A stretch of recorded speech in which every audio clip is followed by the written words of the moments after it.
रोजचं जर काम असेल तर आपण ते सरावाने सहज पूर्ण करतो, पण नवीन एखादं काम असेल तर त्या नवीन कामासाठी आपल्याला आपले 100% द्यावेच लागतात, खूप प्रयत्न करावे लागतात आणि ते काम आपलं इतरांना कसं आवडेल ते बघावं लागतं. आणि ते काम जर इतरांना आवडलं आणि त्यांनी छान अशी पोचपावती दिली तर तो आनंद मात्र आपला गगनात मावत नाही.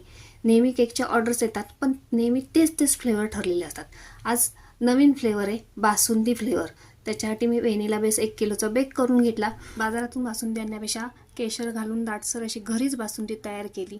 याच्यावरती टाकण्यासाठी छोटे छोटे काजूचे कापसुद्धा करून घेतले. ह्या केकचे मी 3 लेअर केले. प्रत्येक लेअर ही बासुंदीने सोक करून घेतली. वरती क्रीम लावली, क्रीमवरती सुद्धा 2 चमचे बासुंदी घालून सगळीकडे पसरवली. त्याच्यावरती काजूचे काप टाकले आणि हा केक खरंच चवीला एवढा भारी लागतो ना, आहा, ह्याची चव आपण विसरूच शकत नाही.